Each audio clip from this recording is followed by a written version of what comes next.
Bueno, ya tenemos a nuestro analista internacional, el profesor Eduardo Pintado. Eduardo, buenos días. Buenos días a todos los radioyentes. Temas hay cientos, pero hay muchos. Vamos a ordenar esto un poquito. Sí. Y si te parece, vamos a empezar por las elecciones municipales en Francia. Sí, ha pasado un poco desapercibido, me refiero en cuanto a medios de información, por la lamentable coincidencia con el conflicto del Golfo, unas elecciones muy importantes que ha habido en Francia este último fin de semana, igual que pasaron desapercibidas unas elecciones en algunos länder que hubo en la República Federal, todo pasado a segundo plano por el tema de la guerra, ¿no? en el Golfo, ¿no? Y tiene una trascendencia importante porque mide uno un poco la sinergia de todo lo que en el ámbito ideológico está recorriendo Europa, los grandes cambios que hay, ¿no? De los grandes bloques monolíticos que había hasta hace 15 o 20 años, a los grandes cambios del surgimiento de nuevas fuerzas políticas en Europa, ¿no? Y eso es pues interesante analizarlo, ¿no? Y en este caso en Francia, pues ha dado una serie de datos realmente importantes para analizar. Por ejemplo, el monopolio que están teniendo ya en casi todas las ciudades, o han tenido en casi todas las ciudades de Francia, partidos políticos que hoy en lo ordinario se les denomina como extremistas, ¿no? Por un lado la extrema derecha de Marine Le Pen, y por otro lado la Francia insumisa de Mélenchon, que también se la denomina la extrema izquierda, ¿no? Y la lenta decadencia de los grandes partidos de corte clásico que han regido siempre en Francia, ¿no? El debilitamiento del Partido Socialista francés desde la época de Mitterrand, que fue su último gran líder hasta hoy, y ha sobrevivido en algunas ciudades grandes, como París, por ejemplo.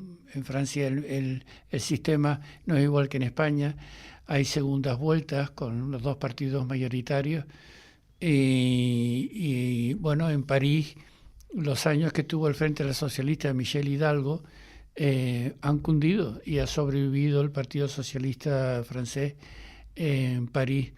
En Marsella, que era una ciudad crítica, terrible por el tema de la inmigración.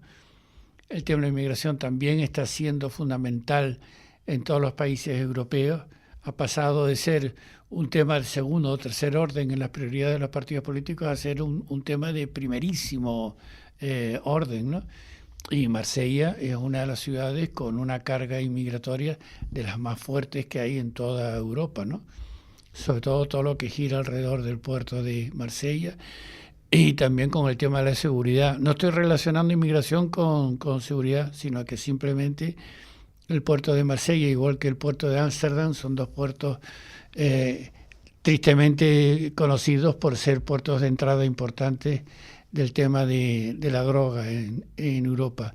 Entonces esos temas están radicalizando mucho a los partidos políticos clásicos que no han sabido digerir, absorber y dar soluciones a estos problemas por toda Europa. Y en Francia se ha visto ahora, este fin de semana, que esos temas están siendo monopolizados por los dos extremos, ¿no? Tanto por la izquierda como por la derecha, ¿no? Por Mélenchon como Marine Le Pen. Y eso se está extendiendo por toda Europa, con matices diferentes, depende de cada país, pero vamos. ¿Qué ha predominado más, la derecha o la izquierda? Mayoritariamente la derecha, o sea, los conservadores, mayoritariamente. Pero también han aguantado en ciudades, las grandes ciudades, han aguantado la agrupación de movimientos de ámbito progresista, sobre todo la Francia insumisa de Mélenchon ha aguantado el tirón. No se puede decir, pero tampoco sería un disparate decir que la colosal Francia rural vota más a los partidos de ámbito conservador y las grandes ciudades, el centro de las grandes ciudades, a los sectores más progresistas. Yo te pedí hablar de este tema porque se ha hablado muy poco en la prensa, aparte de que es país vecino, ¿no?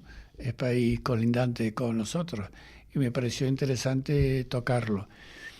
También ha influido en la campaña electoral el posicionamiento de Francia y así colateralmente entramos en el conflicto del Golfo, en el tema de Irán, que en las últimas semanas durante las campañas Macron ha aplacado un poco sus ansias o su punto de vista intervencionista en el ámbito de la guerra, siempre desde el lado muy particular del chauvinismo y de la grandeur de Francia, de la Francia. Pero vamos, era un punto de vista discutible pero interesante, pero lo ha aplacado un poco. ¿Por qué? Porque en la Unión Europea, en Bruselas, ha pasado algo muy parecido. Una, digamos, imprudente frase de una puesta en escena que hizo von der Leyen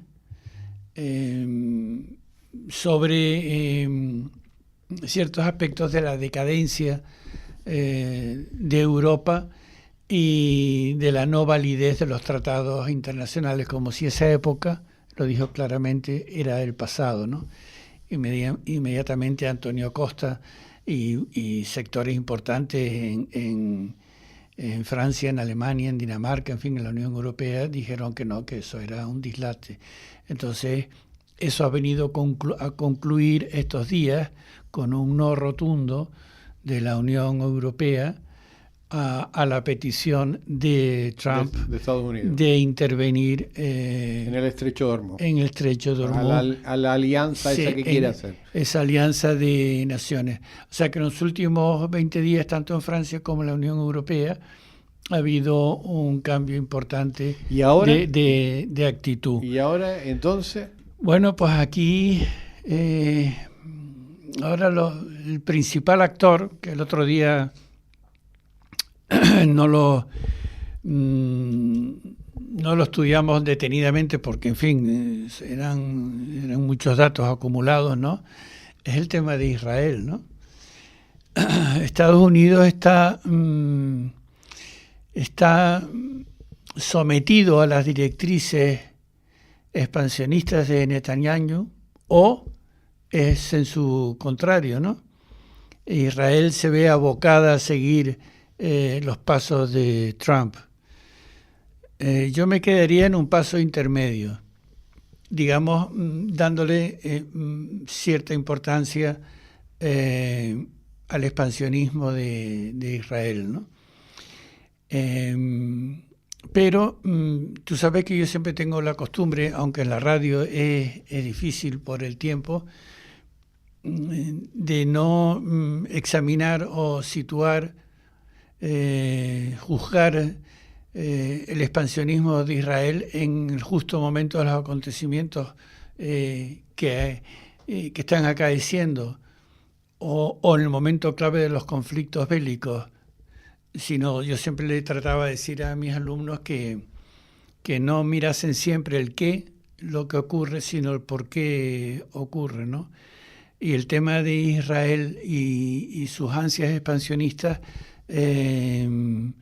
datan pues desde los años 40, desde los primeros asentamientos judíos antes de la Segunda Guerra Mundial, hasta la declaración de la independencia de Israel en el año 48, que provocó la primera gran guerra. Todas esas primeras grandes guerras, hasta la guerra del Yom Kippur, la guerra de los 6 días, todos esos grandes conflictos han marcado unos pasos que son difíciles de entender si no se está dentro de la mentalidad del Estado de Israel.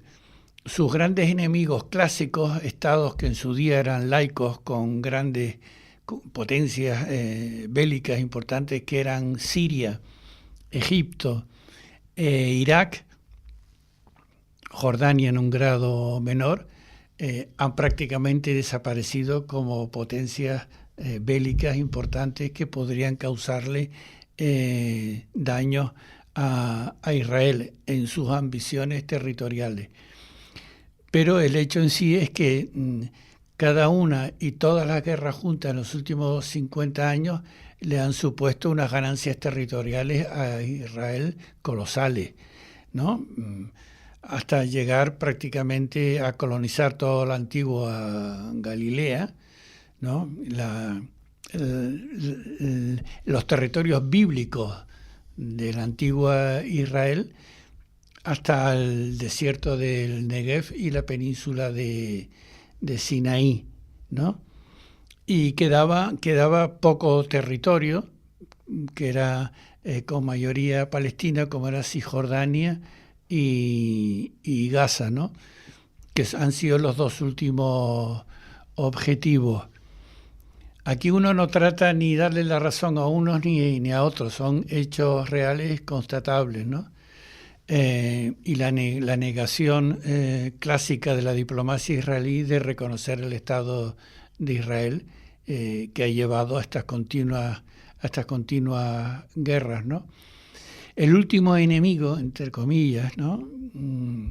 Bélico, que le quedaba a Israel en la zona, el único peligro, por llamarlo de una manera, era Irán.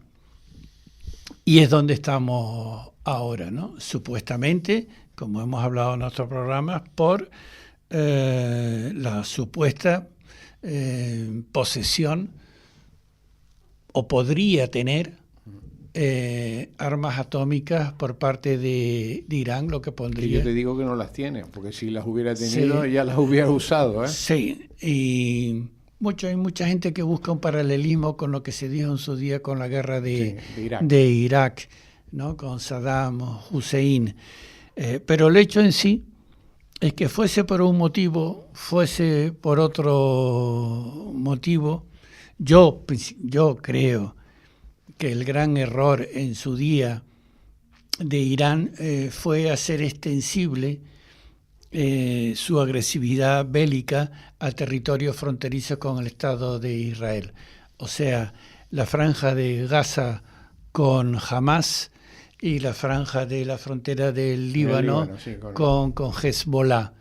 Uh-huh. O sea, poner en la frontera misma, en la puerta principal del frente norte y del frente sur de Israel, colocarse ellos como patrocinadores importantísimos de esos movimientos terroristas, ¿no? Y que acabaron pues en el conflicto que hubo, que fue aquella invasión y matanza que hubo de Hamas dentro del territorio y los kibbutz israelí, que al final fue la mecha, ¿no? La que ha incendiado todo aquello, ¿no? Estados Unidos, que ha sido su fiel aliado en la zona, y en un ámbito menor, digamos la República Federal Alemana, por otra serie de considerandos históricos, han ido un poco de la mano. Alemania solamente en el ámbito diplomático, por supuesto, no ha dado ningún paso más. En la República Federal me refiero, pero Estados Unidos sí. Estados Unidos se ha visto absolutamente abocado o arrastrado a la guerra por Israel, pero también con un interés particular, ¿no? Hemos hablado de los intereses que podía tener el Estado de Israel, pero hay que poner también encima de la mesa los intereses muy puntuales y concretos que puede tener Estados Unidos. Y ese interés se llama China. Ir poco a poco ahogando económicamente las salidas que podría tener China en sus ambiciones nunca territoriales, sino sí económicas. El posicionamiento de China en América del Sur se ha visto parada por el planteamiento de Trump de parar el posicionamiento de China en Panamá. Se ha visto parado por el posicionamiento de China en Venezuela. Y ahora un paso más es por el tema del suministro del petróleo iraní a China. O sea, ese es el interés particular de Estados Unidos en la zona, según mi leal saber y entender, ¿no? Y bueno, China muy inteligentemente, muy en la línea de lo que ha sido siempre su diplomacia, observa, mira, calcula, no se significa en ningún paso, no da pistas, simplemente asoma de vez en cuando, en el ámbito de lo bélico me refiero, ¿no? Asoma de vez en cuando cerca de las costas de Taiwán y en el mar de la China, en su zona de expansión económica natural, pero nada más, ni de lejos comparte las estrategias que ha seguido Irán, que es poner en la frontera de Israel a dos grupos con un poder destructivo inmenso, como era Hamas y como era Hezbollah. Ahora la solución que se ha buscado es la pipeline, atravesando todo el desierto arábigo, de un mar al otro, ¿no? Y con eso darle salida, que es la pregunta petróleo que tú me dijiste antes. Porque claro, en el estrecho, en el mar en ese mar hay más países, no solamente está Irán. Irán es uno de ellos. Ahí pero está Kuwait, está Qatar, está Bahrein, está hasta Omán. Y Omán. No, lo que pasa es que Omán es muy grande y Omán da para otro lado también, pero hay un montón de países ahí que son productores de petróleo. Y de ahí sí que hay, que tú me preguntabas antes, ahí sí que hay una relación directa importante con Europa. Y claro, si Qatar para su producción, si Bahrein para su producción, Kuwait para su producción, etcétera, Emiratos, eso sí se nota enseguida en Europa, que es lo que estamos viendo. Y la pregunta, ¿justificado ¿hay o no? oleoductos que cruzan? Sí, están ahora, estos días precisamente, se está poniendo sobre la mesa. Ya los hay, pero hacer una inversión formidable para hacer un enorme oleoducto que vaya desde Emiratos y Bahrein, cruce todo el desierto arábigo y llegue al Mar Rojo, para no tener que depender del estrecho de Hormuz. De los petroleros. De Hormuz. Un paso que tampoco se ha dado hasta ahora. Pero estamos hablando que eso no está hecho, ¿no? No. Hay infraestructura. Ahí debe haber fácil 2.000 kilómetros, ¿eh? Hay infraestructuras ya. Sí. Pero no las necesarias. Eran como unos oleoductos de emergencia. Pero lo que se trata es de hacer la vía de emergencia, hacerla ya regular, para nunca más tratar de depender del estrecho de Hormuz. De obras, ¿eh?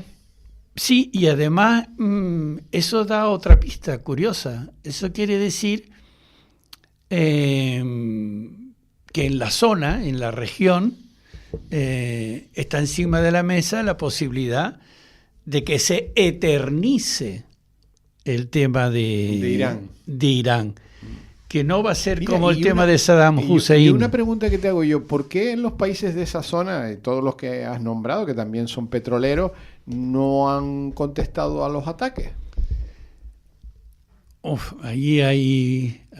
eso es una pregunta... Es una pregunta que me hago yo habitualmente. Difícil de contestar. Aparentemente, en todos esos países no hay conflictos internos. No hay.